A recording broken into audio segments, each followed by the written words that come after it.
Bienvenue dans votre émission Coffre aux idées. Nous poursuivons notre étude de la Bible et notamment du livre de Jérémie. Nous sommes arrivés presque au terme de ce cycle d'études et de réflexion et nous aborderons aujourd'hui une étude avec le thème leçon. Quelles leçons avons-nous tirées de l'expérience du peuple de Juda? Quelles leçons avons-nous tirées de la lecture de tous ces chapitres du livre de Jérémie où on voit le prophète de Dieu se débattre avec le peuple, porter le message d'avertissement, le message d'espoir, le message d'espérance que Dieu voulait que son peuple puisse entendre. Et pour pouvoir aborder cette dernière étude de ce cycle, nous sommes en compagnie d'Yvelise, Jessica, Manuel, Elisabeth, Carole et Ansli. C'est avec plaisir que je vous retrouve sur ce plateau. J'espère qu'il en est de même pour vous. Oui.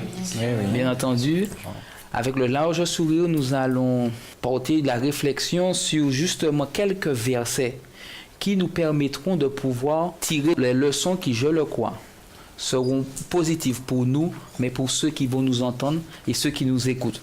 Le texte de base sur lequel nous partirons aujourd'hui sera Jérémie 23, le verset 5. Texte que j'invite l'un d'entre vous à nous lire. Voici, les jours viennent, dit l'Éternel, où je susciterai à David un germe juste. Il régnera en roi et prospérera. Il pratiquera la justice et l'équité dans le pays. Merci Ansli. J'aimerais que nous inclinions la tête et je demanderai à Elisabeth de prier avec nous. Père Céleste, nous voudrions te remercier pour la grâce que tu nous fais encore une fois de nous permettre d'être en vie et en bonne santé. Nous voudrions te demander ton assistance et ton soutien alors que nous allons parler de ta parole. Permets que nous puissions sortir de ce lieu édifié, ainsi que les personnes qui nous regardent. Garde-nous tous en ta paix, au nom de ton Fils Jésus, pour ta gloire. Amen. Amen. J'aimerais que nous puissions reprendre les termes de ce verset qui dit « Je susciterai à David un roi ». Et quelles sont les caractéristiques de ce roi? Qu'est-ce qu'il apportera de différent par rapport à ce qui se faisait déjà? Alors, Jérémie 23, le verset 3, verset 5. D'abord, il y a déjà un adjectif qualificatif, il est juste. Il est juste. Et donc, il n'y a point en lui, en fait, de reproche. Il est irréprochable. Et on dit qu'il va régner et prospérera. Donc s'il va prospérer, donc on pense qu'il n'y aura pas de disette, il n'y aura plus de malheur. Il dit qu'il agira dans le pays selon l'équité et la justice. Encore une fois, la justice est remise encore. Dans ce verset, rappelé deux fois en fait. D'accord. À qui, nous qui sommes habitués à l'étude de la Bible, à qui fait référence ce texte? Au Messie. Tu me dis le Messie. À Jésus. Jésus-Christ, celui qui est justice, celui qui apportera paix, équité, qui dans son fonctionnement fera une différence prononcée entre tous ces dirigeants qui jusqu'alors ont mené le peuple d'Israël, le peuple de Juda, malheureusement à sa perte. Pour pouvoir poursuivre, j'aimerais que nous puissions aborder une des grandes leçons du livre de Jérémie, l'amour éternel de Dieu pour son peuple, au travers de Jérémie 31, le verset 3. Jérémie 31, le verset 3, nous un volontaire pour lire ce qui suit. De loin, l'Éternel se montre à moi. Je t'aime d'un amour éternel. C'est pourquoi je te conserve ma bonté. Que ressentons-nous à la lecture de ce texte? Je me sens privilégiée. Va plus loin. Je sens que c'est une opportunité, en fait, une grâce qu'il nous fait. Parce qu'en fait, on voit bien que même si nous sommes pécheurs, Dieu fera preuve toujours d'amour envers nous, en fait. Parce qu'il est un Dieu d'amour. Et que peu importe ce qu'on fera, même si on l'a abandonné, et que par la suite nous sommes amenés à retourner, comme on dit, au bercail, il sera quand même le même.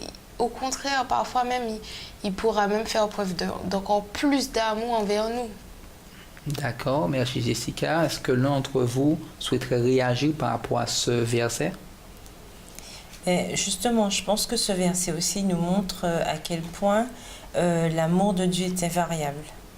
Et je pense que c'est une notion importante parce que de là, on peut comprendre clairement que ce n'est pas Dieu qui change, c'est nous qui changeons. Et ça a une importance capitale, puisque si on sait qu'on peut toujours compter sur quelqu'un qui ne varie pas, ça veut dire qu'on peut avoir de l'assurance. Et forcément, à partir de cette assurance, on peut être tranquille, on est en paix. Et justement, face à des difficultés, c'est important de se sentir en paix parce qu'on sait on sait en qui on a cru, on sait sur qui on peut s'accrocher et on sait que la personne sur qui on compte le plus, en tout cas sur qui on devrait compter le plus, ne va pas changer. On sait qu'on peut compter sur cette personne. Et ça, c'est important. D'accord. Merci Carole. Effectivement, notre Dieu, comme nous dit Carole, ne change pas. Son amour ne varie pas selon les circonstances. Parfois, lorsqu'on entend parler d'amour aujourd'hui, on a l'impression que l'amour est circonstancié. C'est en fonction de ce qui se passe, je t'aime pas. Aujourd'hui, je t'aime, demain, je ne t'aime plus. Comment aujourd'hui fonctionner dans ce monde finalement où l'amour semble tellement fluctuant, on n'arrive pas à se... Et Carole disait que justement, l'amour de Dieu nous permet de trouver un équilibre. Comment aujourd'hui puiser dans l'amour de Dieu cet équilibre et permettre à ceux qui nous entourent d'être des personnes équilibrées? Comment aujourd'hui nous pouvons être des vecteurs d'équilibre? Voilà. Il s'agit pour nous de suivre l'exemple que Dieu nous donne. C'est-à-dire que nous fréquentons des personnes, donc on a des amis peut-être, même plus à l'intérieur de nos familles. Il faut qu'on puisse être quelqu'un sur qui on puisse compter. Il faut que lorsqu'on nomme mon prénom, on dise « Ah ouais, ça c'est quelqu'un sur qui on peut compter ». Qu'on soit en fait des piliers, tout comme Dieu est un pilier pour nous, qu'on suive le modèle. On sait que ce n'est pas facile, mais au moins qu'on puisse tendre vers cet aspect des choses. Qu'on ne soit pas justement fluctuant, comme on dit, selon la quipoule. Voilà, c'est au gré du vent, on ne sait pas trop, on est en train de voguer par-ci, par-là. C'est pas ça le but. On doit aussi être des personnes solides, de vrais chrétiens, je vais dire ça, des gens authentiques. Et quand on fait référence à nous, on doit se dire, ouais, là oui. D'accord. Comme disait une pub, c'est du sérieux. Carole semble lier cette notion de sérieux, d'être des personnes authentiques, des jeunes authentiques, à cette relation que nous pourrions avoir avec Dieu. Et elle semble faire le lien entre le fait d'avoir une relation vraie, personnelle, sincère avec Dieu et la manifestation dans notre vie de tous les jours de cet amour. J'aimerais que nous puissions avancer en lisant Jérémie 9, le verset 23 et 24. Jérémie 9, le verset 23 et 24.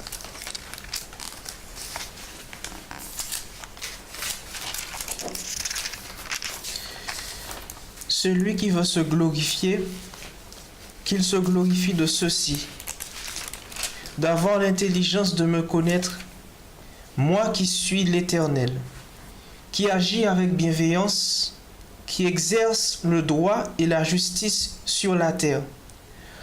Car ce sont là les choses qui me font plaisir. Merci Manuel.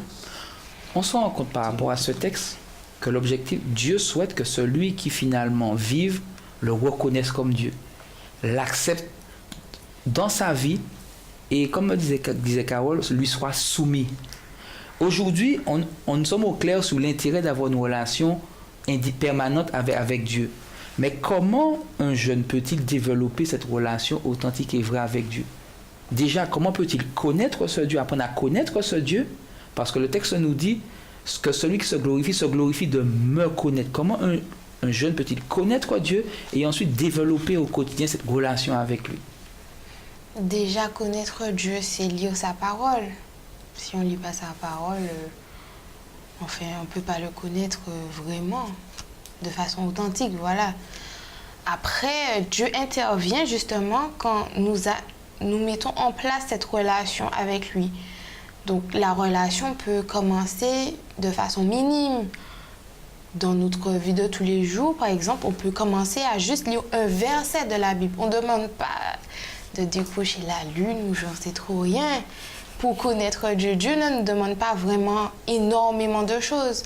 À partir du moment où on instaure une habitude à ouvrir le livre de Dieu et à prier, le reste vient tout seul, moi je dirais. Et aussi que à partir du moment où nous avons cette base-là, donc de lire sa parole et de prier, d'avoir le réflexe de prier, une fois que nous ferons face aux difficultés, le fait que nous ayons déjà commencé à lire sa parole, nous allons approfondir ce point et là aussi nous verrons sa puissance agir envers nous. D'accord. Est-ce que l'un d'entre vous voudrait ajouter quelque chose par rapport à ce qui a été dit? Pas encore. Mais j'aimerais quand même, quand tu dis nous pouvons développer cette relation en lisant sa parole, mais que nous apporte finalement la lecture? Qu'est-ce qu'elle m'apporte dans mon vécu quotidien? Mais la lecture devient importante et devient intéressante. Et quelle notion que je pourrais donner en fait? Pédagogique. Pourrait devenir pédagogique lorsque nous assimilons ces textes à notre vécu et que nous le comprenons déjà et qu'on se dise que me dit le texte.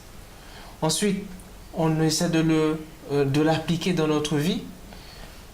Après, dans tous les jours de notre vie, on se rappelle de ces mots, de ces versets qui nous ont fait du bien, qui nous ont rappelé quelque chose sur Dieu. Et c'est ainsi qu'on va développer plus cette relation avec Dieu.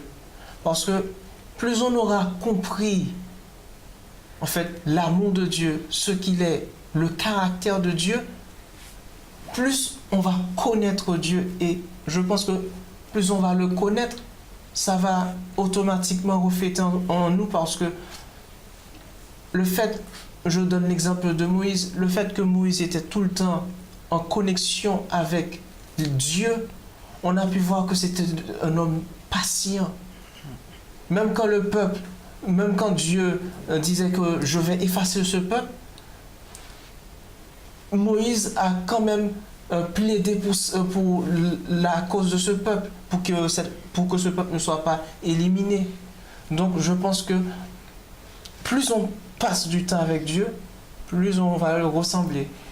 Merci Manuel. Yvelise? Et je voudrais rajouter, quand on parle de relation, bien sûr, on parle de véritable relation, parce que c'est bien beau de dire avoir une relation avec Dieu, mais ça peut être qu'une relation extérieure. Nous connaissons Dieu, nous allons à l'église et puis voilà. Mais véritablement connaître Dieu, avoir une relation avec lui, je dirais c'est dans le sens où nous mettons Dieu à la première place.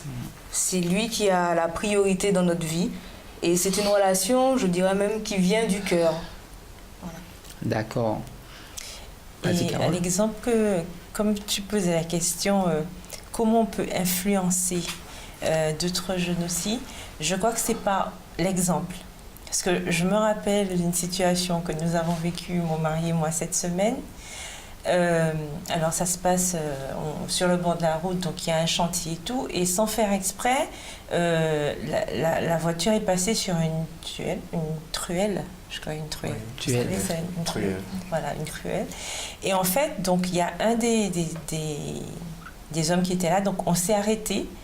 On s'est excusé disant qu'on n'a pas fait exprès, etc. Donc on s'est excusé, donc on a continué notre route. Et comme c'était une espèce de grand cercle, donc quelques minutes plus tard, après avoir fait notre démarche, donc on revient.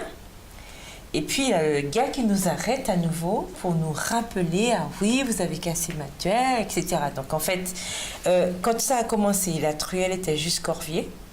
Quand nous repassons, la truelle est complètement désossée, quoi. Donc il y a les deux parties de la truelle. Donc il commence à nous faire « Ah oui, qu'est-ce que je vais dire au patron, machin ».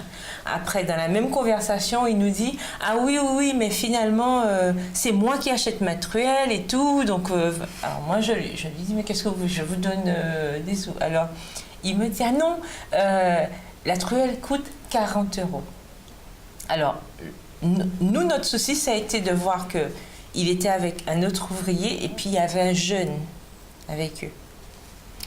Effectivement, je devais reprendre le travail, j'étais pressée, mais mon mari, lui, qui avait du temps, il a dit « Ok, il n'y a pas de souci. » On s'est dit quand même, on ne peut pas laisser ça passer parce que l'exemple qu'on donne aux jeunes, c'est important.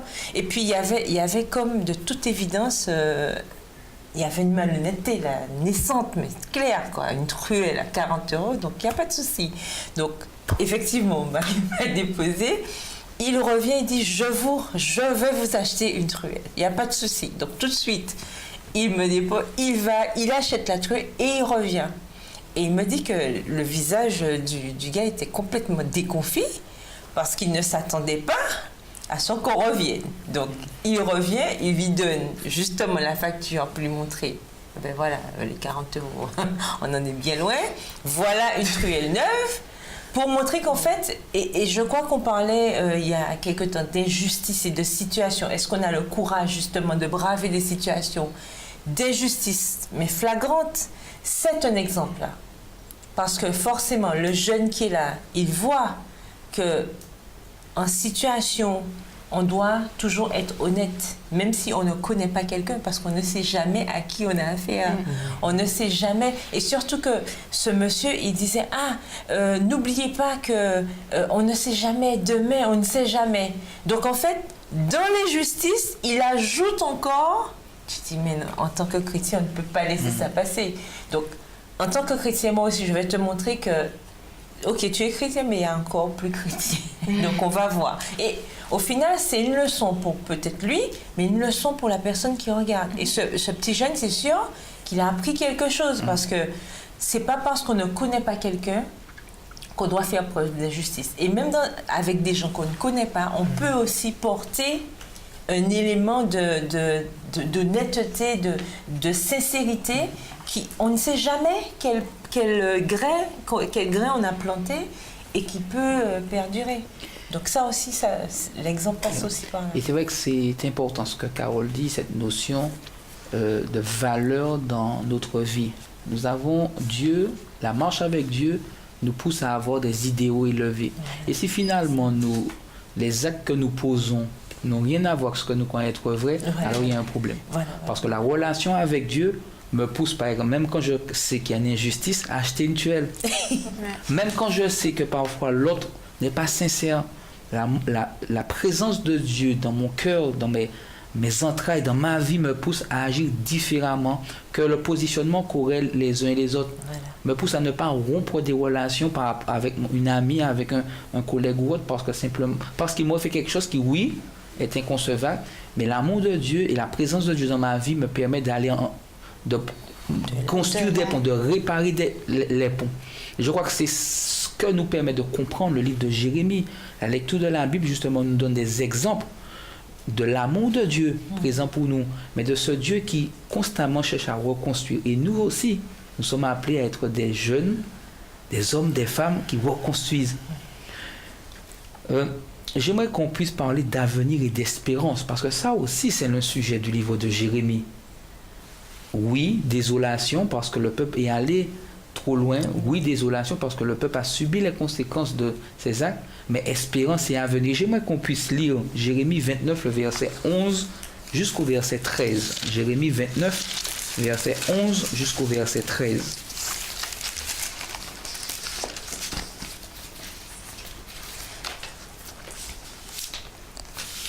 Car je connais les projets que j'ai formés sur vous, dit l'Éternel, des projets de paix et non de malheur, afin de vous donner un avenir et de l'espérance.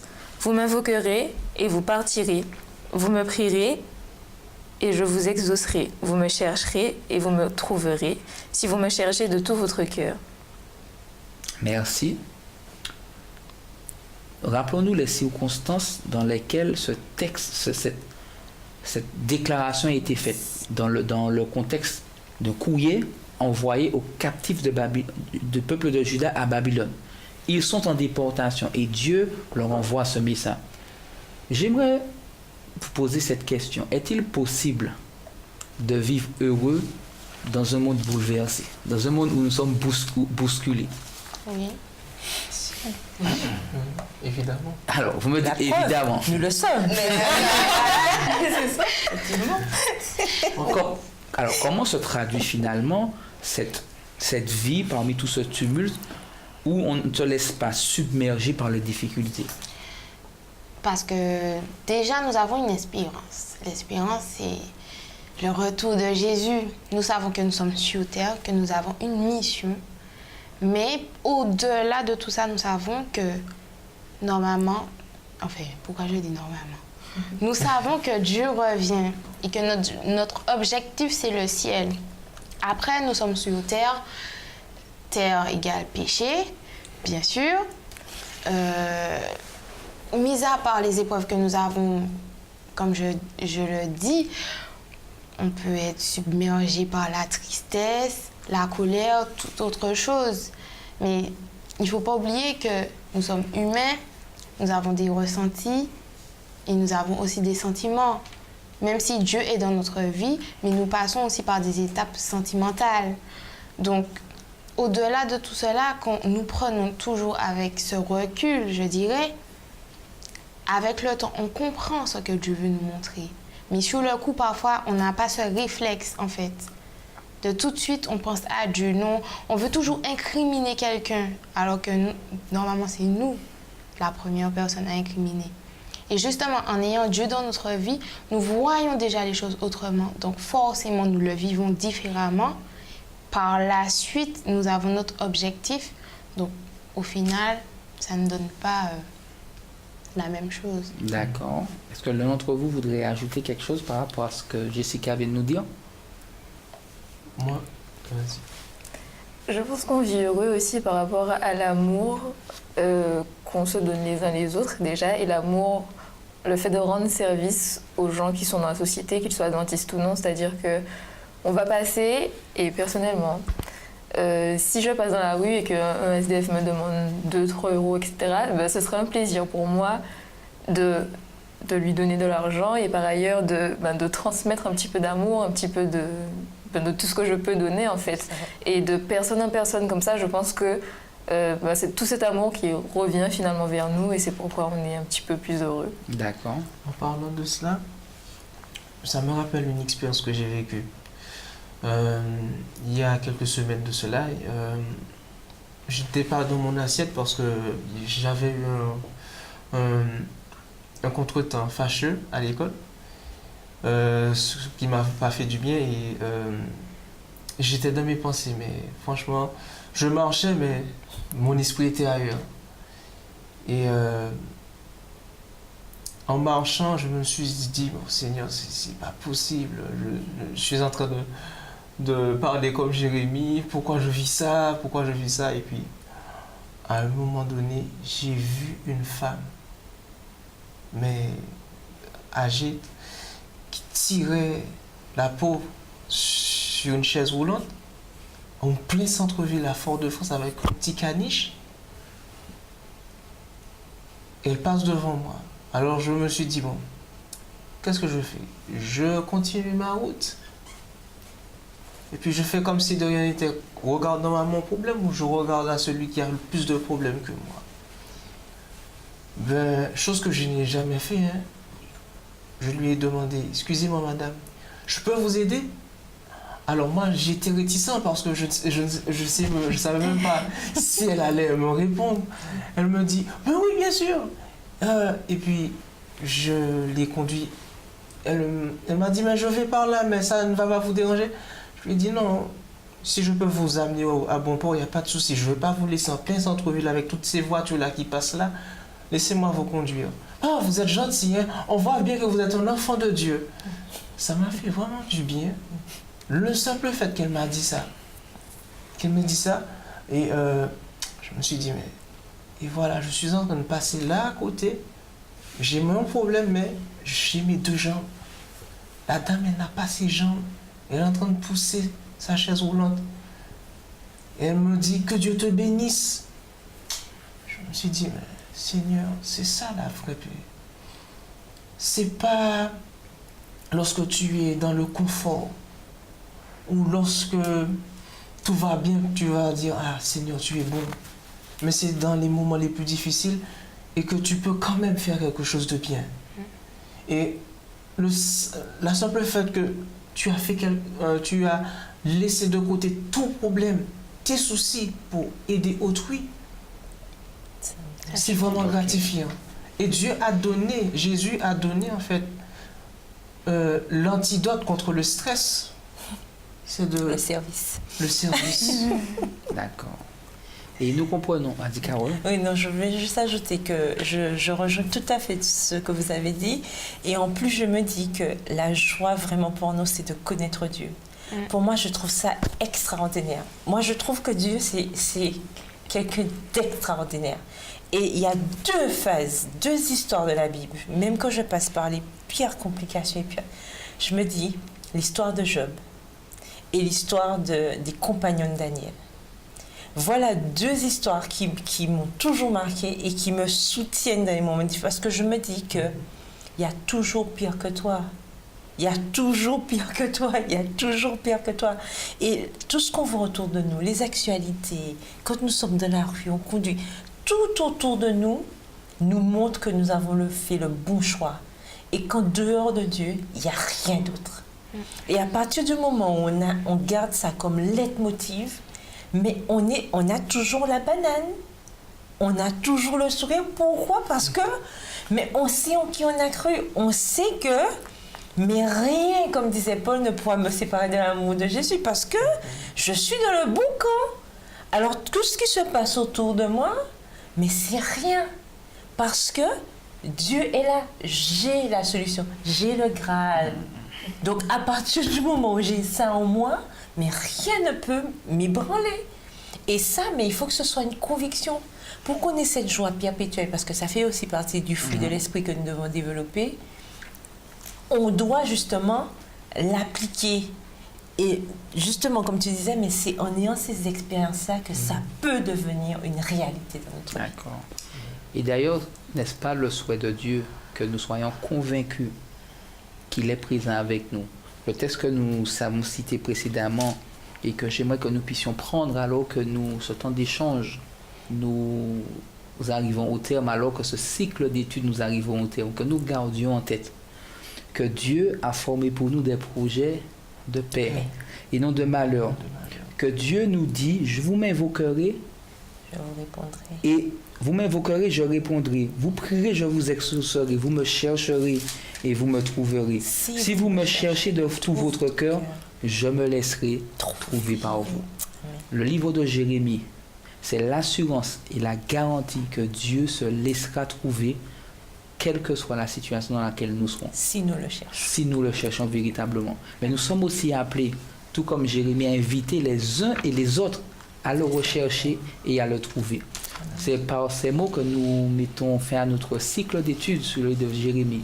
Et vous donnons rendez-vous pour une prochaine émission, pour un prochain cycle d'études d'un coffre aux idées.